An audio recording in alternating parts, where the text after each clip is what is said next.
Дары-дармектин баасын негизсиз жогорулаткан айрым фармацевтикалык компаниялар жана дарыканаларга карата сотко чейинки өндүрүш жүрүүдө. Учурда бул багыттагы 27 иш каралып жатат.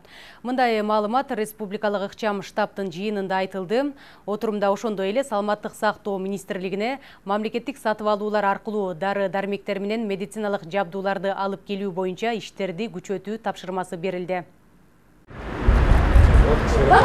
Дары-дармектердин баасын негизсиз жогорулатуу, кассалык аппараттарды иштетпөө, алып сатарлардын алешемдиги, өмүрдү сактап кала турган дарыны кампага катып коюу. Бул медициналык каражаттар менен иш алып баргандардын айрымдарынын эл кыйналып тургандагы жосунсуз жорого. Республикалык штабтын маалыматына караганда, мындай фактылар аныкталып, сотко чейинки өндүрүш иштери жүрүүдө.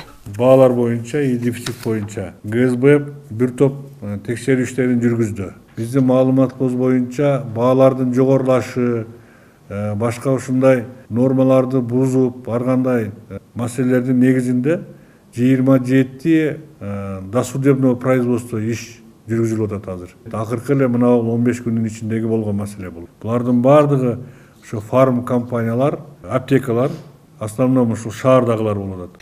Премьер-министр баалар боюнча иштерди мындан да күчөтүү керектигин тапшырды. Ошондой эле бейтаптардын өмүрүн сактап калуу үчүн диагнозду туура коюу жана дарылоонун сапатын жакшыртуу боюнча иштерди эксперттер жана адистер менен дагы бир ирет карап чыгуу керектигин айтты.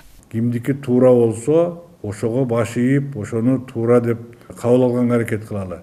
Азыркы мезгил, шарт, бүгүнкү талап ушуга алып келип атат. Баарыңыздарды частный болобу, мамлекеттик болобу, башка сыртта жүргөн азиздер болобу, ошолордун бардыгын үнүн уккула. Анан, конечно, чечимди өзүңөр кабыл аласыңар кандай кылыш керек экенин.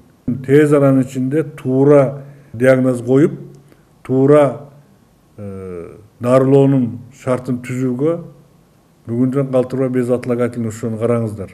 Мындан сырткары Саламаттык сактоо министрлигине мамлекеттик сатып алуулар боюнча дары-дармектер менен медициналык жабдууларды алып келүү иштерин уюштурууну күчөтүү тапшырмасы берилди. Ошондой эле өкмөт башчы негизгиделген милдеттерди тизмектеди. Эл санитардык нормаларды катуу сактоону биз талап кылып ошону сактаттырышыбыз керек.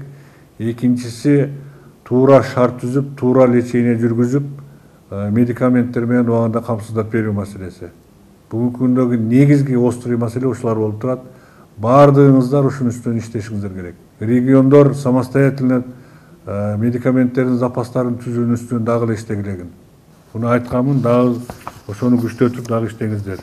Жыйындын соңунда премьер-министр илдеттин жугушун алдын алуунун бирден бир жолу бул санитардык гигиеналык нормаларды сактоо экенин эскертип, жарандарды республикалык штабтын сунуштарын так аткарууга чакырды. Салапат Эркетаева, Иният Эргешова, ЛТР, Бишкек.